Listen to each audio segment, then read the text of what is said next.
So we are ready to retouch the first out of 2 images that we're going to do from the Open Vista series. We're going to explore color palettes, and we're starting with the cooler one, the one that we had from before the sun came up. So what you see at the top here is your left panel, here, right panel. These we're going to stitch together and create the background plate. I mentioned this a little bit prior, but I like to shoot my images left to right panel to create that big vast landscape without going with a super wide angle lens. The super wide angle lens distorts the foregrounds a lot, so by stitching things together I don't have that distorted foreground as bad and still get to have that big wide vista. So that's why we're shooting a left and a right panel to create the background plate. Here in the bottom left you will see a sunnier landscape with the river. You're going to take out this sunny landscape and use just this part here and replace it with the plain or the river area that you have down here. This I found way more intriguing than the roads in this open space. So we're going to take this, match color, and place it in here. These are the pieces that we're going to use for the cowboy. Now, you won't get these pieces. What I want you to do is to shoot your own pieces so that by doing, you will learn and understand this composite process. You could shoot a cowboy, you could shoot just a person, you could shoot a woman with a big dress, you could shoot a mountain biker, you could shoot someone that's ready to base jump off the cliff. So many things, there's so many ideas that you can execute within this, what I find to be a really magical place. And that was part of the struggle I had when I photographed this landscape. There wasn't just one place where this was beautiful, it was several. So that's why we're going to use the computer to problem solve a bit, having these cliffs up here, these grassy sort of areas here with the river, and then obviously add a cloud and put our person in. So these are the pieces and we're just going to dive in. I'm going to hide these for a minute as it will be a few minutes till we get there. As you saw, there's 3 pieces to create the guy for me, and I'll talk a little bit about why when we get into it, but essentially it was so cold and the guy was stiff. He didn't have a great vision, so I was nervous for him to stand at the edge of the cliff without the glasses on. So we want to put another head that does not have glasses, and it just took a little massaging to get him into a space where he got comfortable and warm enough to photograph well. So again, I mentioned this story over and over, but it was the toughest part for me creating this picture. So here's our left side. We're going to double click on the background layer, which will allow us to rename this, which will also take this off a locked background layer, which again will allow us to modify it, which is important when we're going to stitch things together. So we're going to call this left side, and we're going to expand our canvas. So from 20, we're going to go 33 maybe, easy with a double tap on the keyboard, and we're just going to drag this over. Dragging one layer over to another file is super simple. You can use it picking the move tool, or as I mentioned prior, it's just to use the select tool, hold down the command key, and you get a quick transformation of the tool into the move tool. So then we just drag it over and we have both images into the same file. So we're going to close out the right side panel and rename it up here as right side. Again, I just want to briefly mention that I do like to stitch these together by hand, that we don't get that crazy distortion by Photoshop stitching these together using algorithms matching pixels, because then it just gets so distorted. So process this again as we've done before. Add a layer mask, and we come in here, we just make a big selection right down in here, could be nice as a transitional space, and we fill that space with black. It's just Option Delete. We deselect, and then we just try to line this up the best way we can. And you see this is lining up pretty darn well. It's a little bit of distortion here as this tends to come down and this is straight. So maybe we come in here and we push this out past this and down in here. And this we're going to fill with white like that. And we're going to push this in. And I think that looks pretty darn good to me. We're going to come in here and obviously fine tune this so that we have something that's really seamless. Use a softer brush, bigger one, and with that, these edges will go away. So let's see.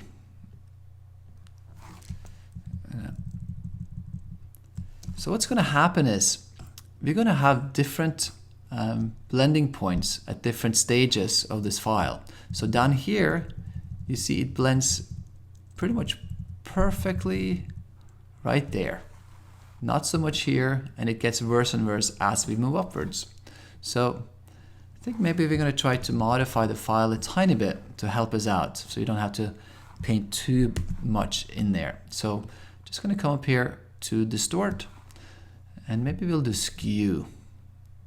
I'm just going to skew this over a tiny bit, just like that.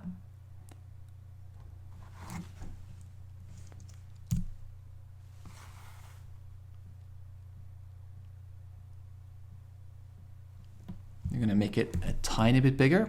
When I turn the layer on and off like I just did, it's just for me to get a sense of where the files are at and if I'm lining things up.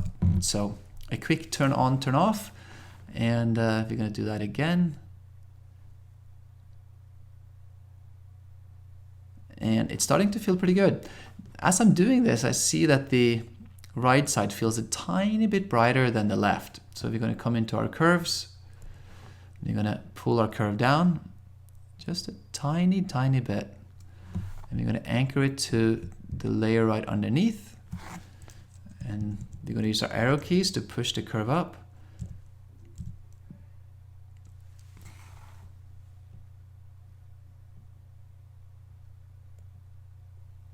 This is very, very subtle, but I think it feels a tiny, tiny bit better. You're going to call this for blend. This is what I usually call it when I do add both color and density to a layer that just blends one layer with another. All right, we're going to come back up here and again select our layer mask, select our brush. We have black on the front, and then we just start painting in some of the black tones, evening out this picture. Not evening out the picture as much as evening out the masking that we have between the two.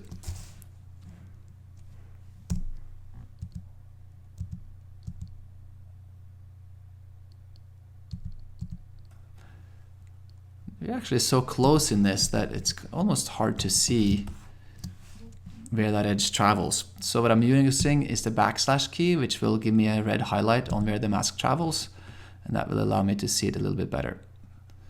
So essentially what I'm doing here is just, instead of having a straight hard line through the photograph, is to get something that feels a little bit more organic. So I like to use softer brushes there.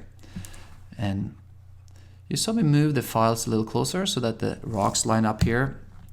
The sky is not so hard to line up. So I'm going to try to line it up better at the bottom, like you see I do now. And then we'll see how that feels when we come back further up. I think we're pretty darn close here. You saw those brushes come up? That was just me by accident touching my pen and bringing those brushes up. So that was not intentional. All right, I think that is stitching the background plates together. What we're going to do is to move these over a bit, and we're going to raise them up, make sure we have all the parts and pieces in the frame. We're also going to expand the canvas upwards. This is where we're going to add our cloud, so we can maybe say 18 inches upwards. And then, as I have done a lot of times before, I like to have the white border around it. Again, this is only for me to have a white focus point or a white reference point really when I set color to the pictures. So I like to have this around the frame always. You could do a black if you like that. At least then you have a different reference than the gray which Photoshop comes with initially.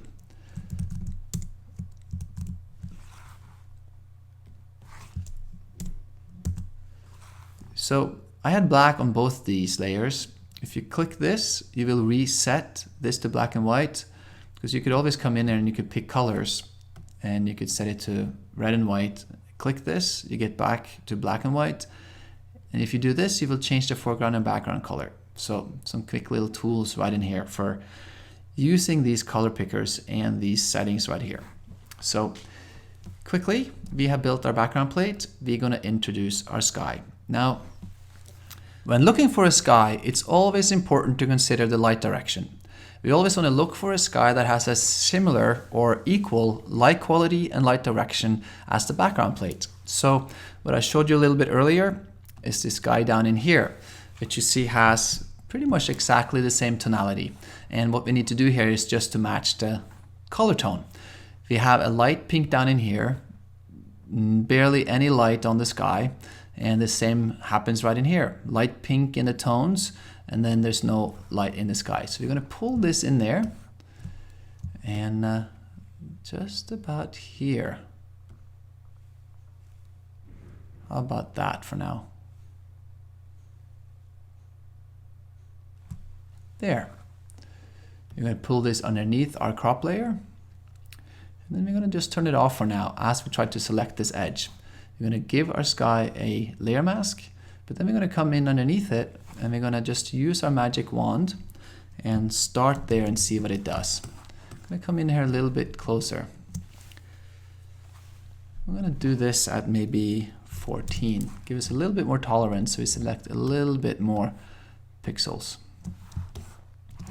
I think since we have such a clear sky, using this will give us a really good starting point in selecting the sky, and it seems like we've done a pretty darn good job already.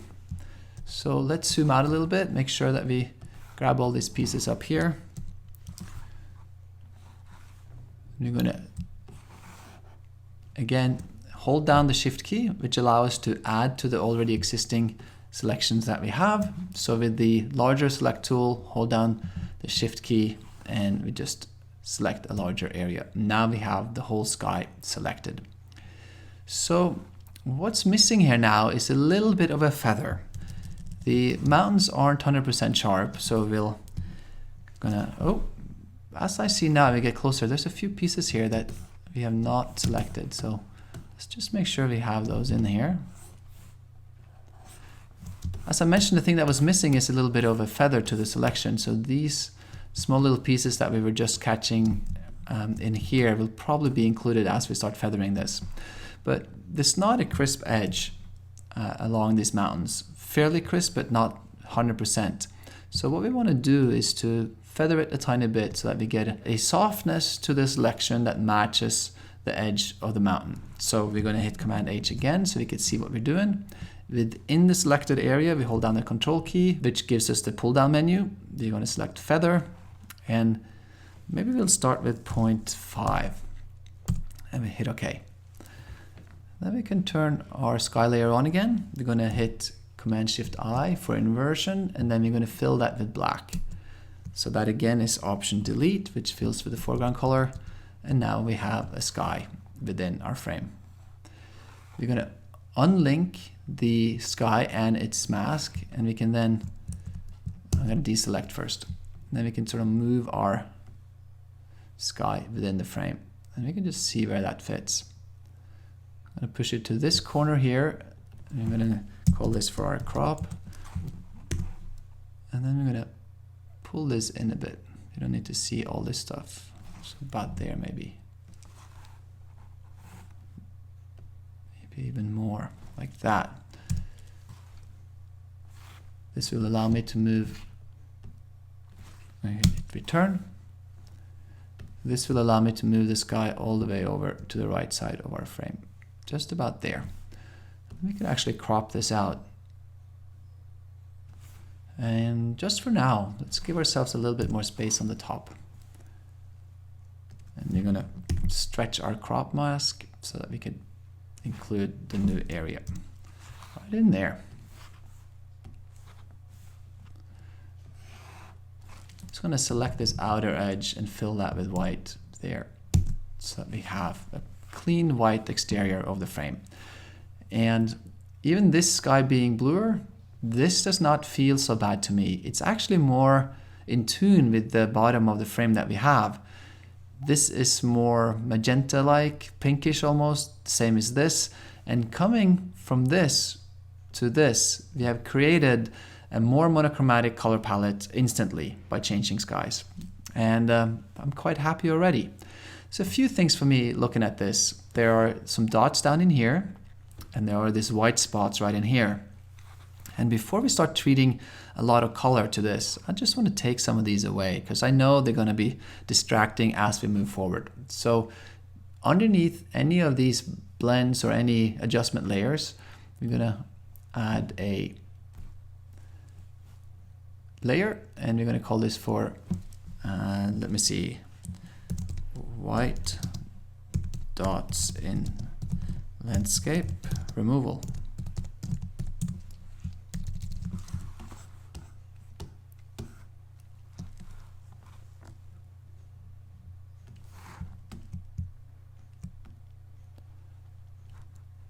There's a lot of ways to do this, but I'll start with the healing brush, and we're going to do a little clone stamping here. Put that on 0, just to take away the attention that these are grabbing to the eye. And I'm not being super cautious in here because these things are so small. I don't think we have to be super careful. As the eye, we're so zoomed in now, you're at 300%.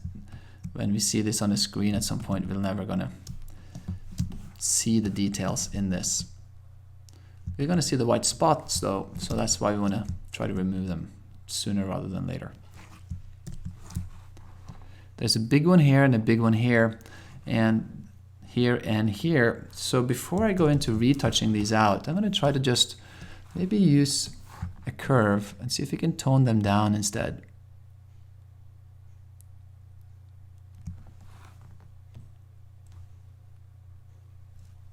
Again, this will be like the dodging and burning that we did in the introduction to the tools that I want to use. So maybe I did that a little bit quick. We're going to come back.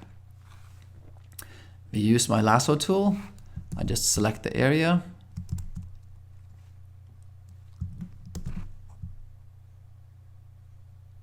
I'm going to just do it roughly now so it goes a little quicker. And then you're going to hold down the shift key so that we get a plus sign and we can add to that initial selection.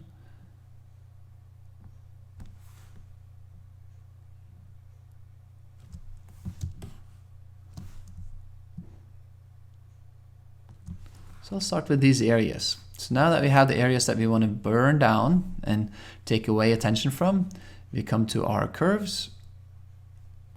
We just pull down the top anchor point, which will take down the highlights. Now we know that we want to make this warmer as the rock around it is warmer, so we're going to pull that back up a little bit and then come down into the green. The opposite of green is magenta. I'm going to pull some of that in there. Now it feels a little too much and too saturated. Knowing that when we pull this down, we could use our blue layer and add a little bit of warmth to it. And it already starts to feel a little bit better.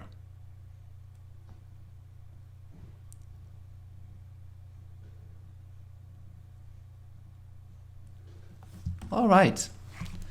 So what's left to this is the fine tune of it. So we're going to use a brush. We're going to call this for white rock removal 2. And we're just going to use the brush, select our layer mask, make it small enough. And here we're going to use the eraser as we want to see more of the mask right in these areas here.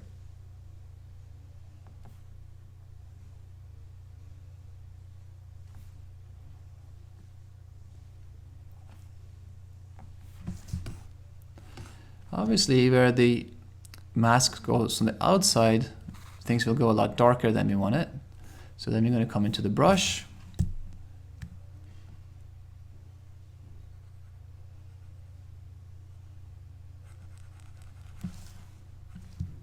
There. And now we actually have a mask that's already ready, so we can come in at other rocks if we want as well, and we could tone those down. I think these were the larger rocks though, the main elements that I wanted to visit. So let me see, I'm going to zoom out here a little bit and see where that last rock went. Or maybe I did it so well I can't even find it. Here they are. There's 1 and 2. Obviously I didn't do it that well, but it's still hard to spot. Let me see. And I don't know if you guys hear this, but my neighbor have started to use some sort of lawnmower or a weed whacker, so there might be a tiny bit of noise in the background, but hopefully that's okay. Now we have an image that feels really quite good to start, and we're going to try to add a little bit of contrast to this. We're going to leave the sky separate, so what we're going to do is to add a contrast layer underneath the sky and just work on the background plate for now. I like to have that individual control, and there. That feels pretty good in the contrast of things. I call this contrast. And then we can copy this and add it to the sky. Not bad either. Going even deeper. But we're going to start with the sky first. And maybe take it a little bit closer to the original. Feels a little vibrant up here in the blues. So we're going to come in here again. We're selecting underneath the contrast layer. This will allow this to connect directly to the sky really easy. I'm going to tone it down to again take away some of those blues and tie it into the magentas. I'm just going to close out of that sky for now. So there we are. This is the basis for our picture. The next element we wanted to add to this backplate was the river. Remember, I stood up here to shoot the foreground, and I went way further down to shoot the river. You're going to bring that up. We have the file ready just about here. So let's see what we got going on here. Obviously different light quality, so we can match the tone of the color without having to use the light at the top. So I'm just going to crop this file. There's no reason to carry all this information with us to create an unnecessary large file. I'm going to pull this down underneath the contrast layer for now and see what that does.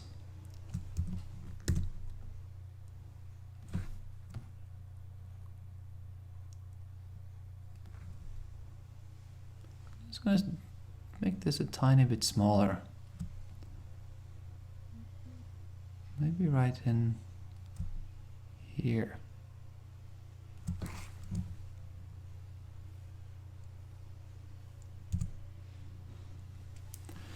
So obviously now we have a larger discrepancy when it comes to matching color than what we did with the sky. So I'm going to start doing this. We're going to come into our curves again. Magenta is the biggest one here, so we'll start there. And we add that to it. Blue is another big one, so we're going to bring in some blues.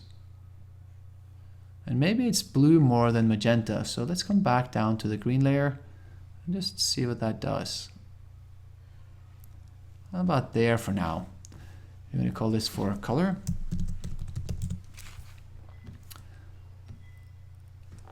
Again, into the contrast. This time I'm going to call this for curves. And I want to pause here for a minute. What you saw me do in the introduction to the tools to Photoshop was to use curves of color, curves of contrast, use saturation, and a color fill layer. And it's truly what I do to every single layer. Now I'm here trying to match two layers that's fairly discrepant in exposure first and color after. And using those two tools, or the same tool but in two different ways, you have an infinite way to adjust and manipulate and fine-tune. So using curves is truly extraordinary, and it's one of those things where I find that we have the most control. So now we're going to look at the density of this, pull it way down. Still it feels a little bit too blue, so what we're going to do before we go on to the color layer again is to add a little bit of hue saturation and take some color out of it. Now this feels a little too warm, almost too red. So I'm going to come up in here and then we're going to pull down on the red. Give it a little bit of cyan. So I think we're getting closer.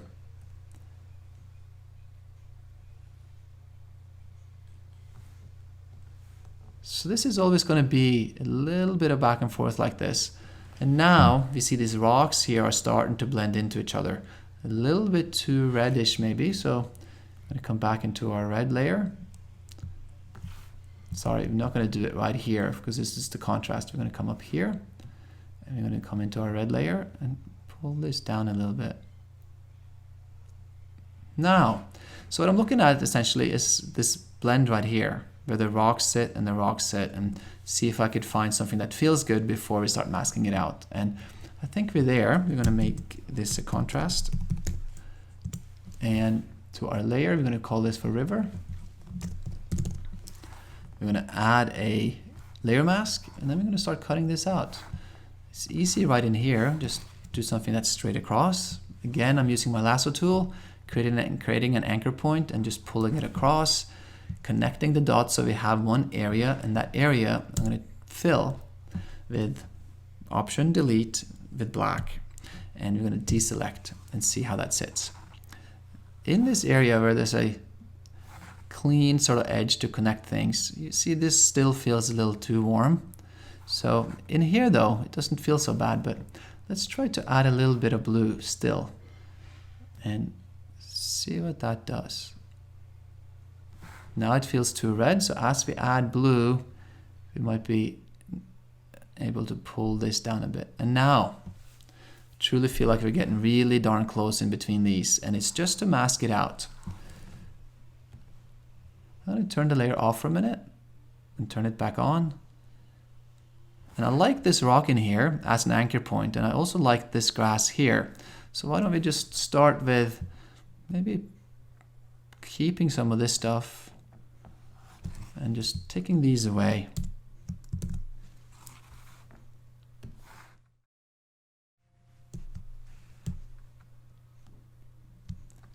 Obviously we can't have this gap here, so there's two options to solve it. Either we keep more of the background plate, or we keep less of it. So you can see what that does. It's not feel so bad. Or we can go the other way, where we connect the gap here with the river plate. Not bad either. So you can just toggle back and forth, option 1, option 2, option 1. Huh.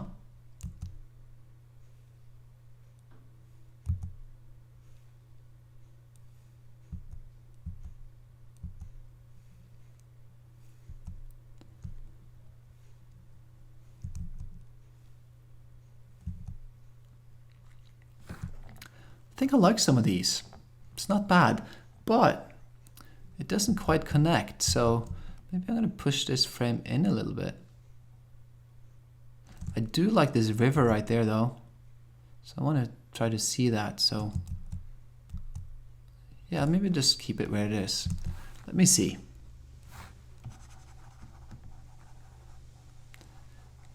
Some good rock edges here, so maybe we'll keep some of these edges.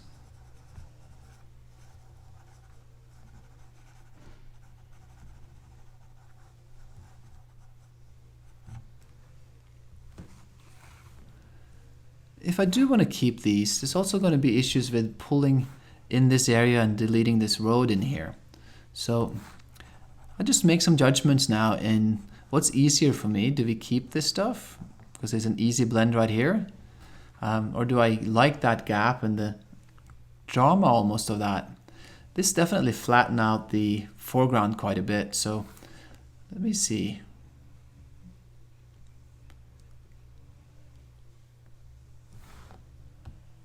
Yep, I think we're going to start in here.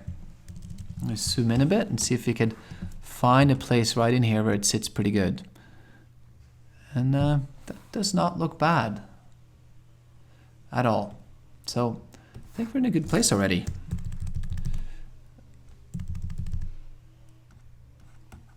Do it right there at the edge. So when I hit the backward / key, I get to see my mask in red, which will allow me to fine tune it a little bit without having residue.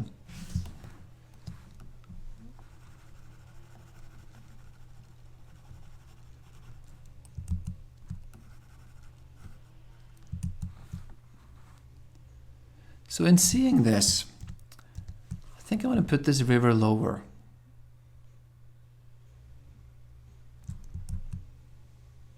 This is a perfect place to blend. Or maybe I'll make it bigger. So here's the issues, right? When I want to make this piece fit together, I want to put more of this plate into this area. doesn't allow me to do that. If I pull it down too much, it's just going to extend that gray area in between the river bank and the mountains, which we don't really like so much. So why don't I just unclick the mask real quick? I select the layer, and we're just going to make it a tiny bit bigger.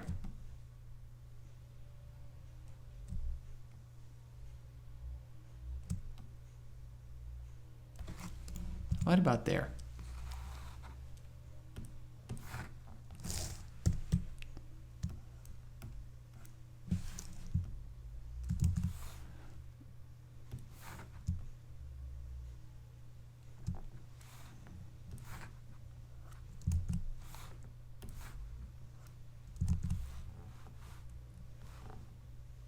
So what you saw me do here, when I moved this, I selected this area and I started painting on the mask, and I got these black dots, which we obviously don't want to do. So we got to come back here, select our mask, and then we can start fine-tuning this a little bit.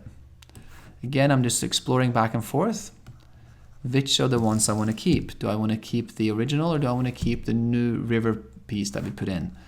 And I think for now, I'm going to keep the river piece. It's an easy blend right above here, so we're going to try to keep that in there. And now I can try to come in with some of these rocks here. See if it now fits better that I enlarged it a bit and lowered it a bit.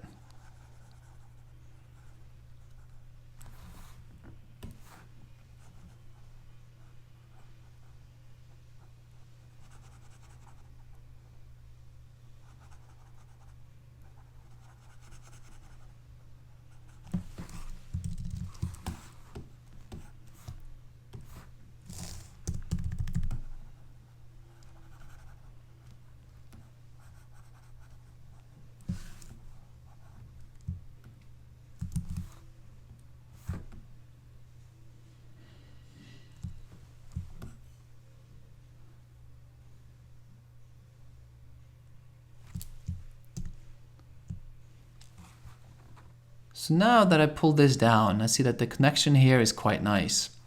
So I wonder if I'm making this too difficult for myself. I'm going to keep it where it was, right up in here. Push this in a bit. Don't worry about this little piece right there. And just connect the dots right there.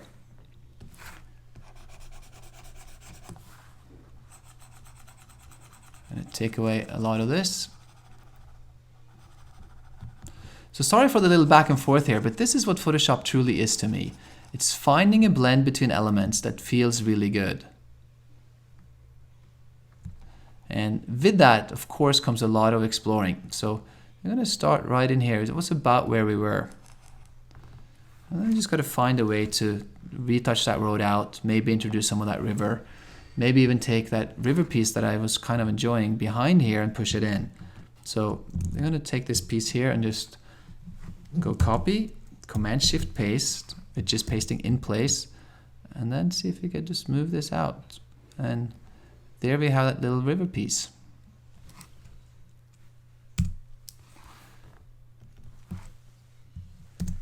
We call this a river bend on the right. I'm going to turn it off for now until we have a solid mask. We're just going to let that float around. So we're going to turn this off for a minute. Then we're going to come in here.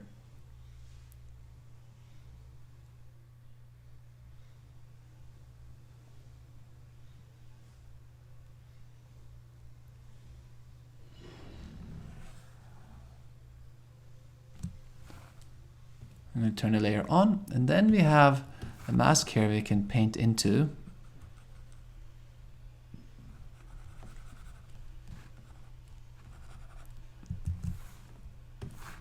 Do not want to include this though.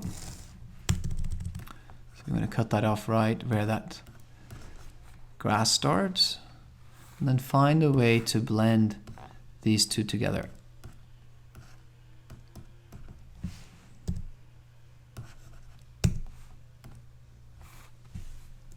There's also a discrepancy up here, so I might want to just take some of these trees out till I find a spot where they kind of meet, right in there maybe.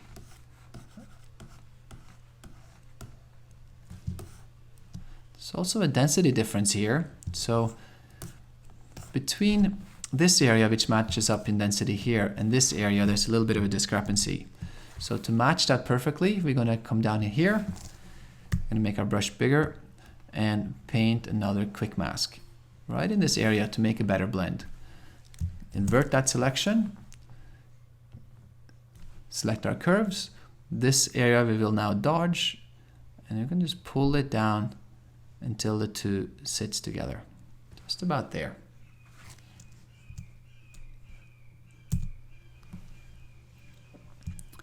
So I think we've gotten the basis truly down for what our image is going to look like. We are obviously going to look at these edges again. What I did now is pretty quick. We of course have to revisit the sky mask, which we see up here. It's a little jagged and we need to visit the pieces in between, but I'm not sure if I will move any of these pieces around, so maybe it's better to just leave all this fine tuning alone till the end. So let me see, we're going to close out of the river.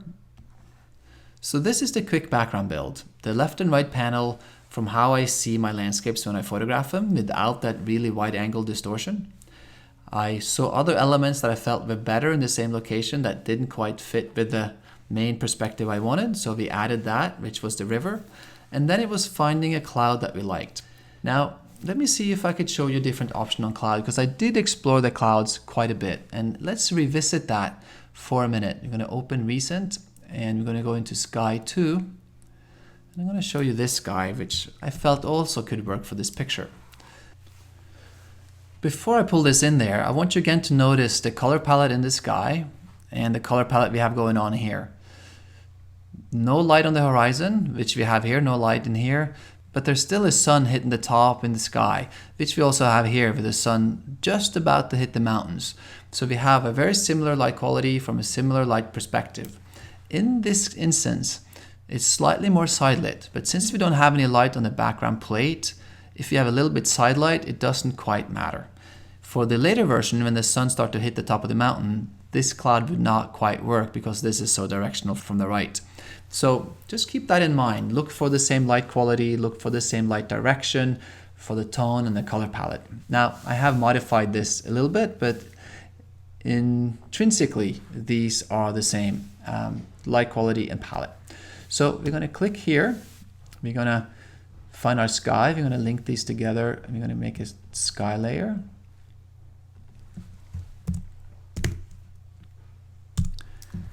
And then we're going to drive this folder in here and put that right on top. I'm going to close that out.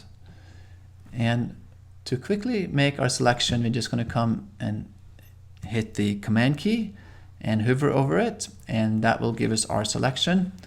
We're going to come up to this sky layer and then just hit our layer mask, and that will give us the same mask as we have on the sky underneath. So we're going to turn that off for a minute.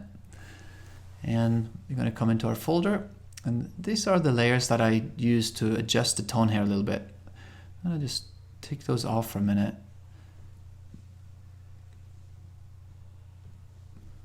Maybe I'll just turn this off. That feels a little bit better. So again, contrast, color, hue, saturation, which I use to blend these colors in there, and the color fill layer added to each one of these so that I have a bluer tone to it. So let me see. Initially, this guy was pinker, which also kind of works with this palette, but when I stitch these together, I chose to add a little bit of blue to it, so it doesn't get quite as cute. So we can select all these layers and then just move this around and find something that kind of works. So just about there maybe. Oops. Just about there. So now we have two sky options. We have sky number 1, sky number 2. And there's two things about skies. One is for the sky just to sit back and let the foreground element really stand out. Another is to make something that's kind of dramatic and add an atmosphere to the picture. Now in building the background, this here definitely feels a little bit better, but when we put the talent in there, this might be too much. So quieter sky ended up working better for me when I was initially exploring this. what I ended up to add interest to this was to bring in a moon, and we're going to explore that a little bit later as well. That is the stock element. I'm not a moon photographer. I have shot a few, but don't have the perfect image of it. So that is something that I grabbed online for just a few dollars at Shutterstock. So for those kinds of instances, I do use stock every now and then, but 99.9% of the time, I use my original photography. So just wanted to show you a little bit about how I explore skies. And for a landscape, if there was no person going into this, I would probably look more at this sky than the other. So we can keep both of them in the file for now, and we can toggle back and forth, and as we move onward, we can take a look at it again and see how these feel. So I'm going to turn this sky off for now, put this back in, and as I saw this sky, I feel like the background, the bottom part of the landscape, probably could be a little bit darker. So I'm going to come in here and give it a little bit more nighttime quality. Now you see the adjustments here are changing with regards to the river plate. So two ways to do this. I could just leave this here and come above the river. I'm going to call this for river blend, so that we have our stuff named. Create a layer folder, call this for river, and then come above these two folders so that it affects both the river and all the stuff on the background underneath, and pull both down. And then this transition won't be as obvious. So instead of changing two layers, I change one that sits above the two. It's important though, however, to be aware if I'm changing this to be darker or lighter. Because if I've made this contrast layer here darker and this one brighter, they will be fighting against each other. But since this is darker and this is darker, they add on top and they won't tweak the pixels as bad if it was two opposing layers doing two very different things. So I think we're in a pretty good place here for the background. We're going to take a quick little break. I'm going to find the files for our guy.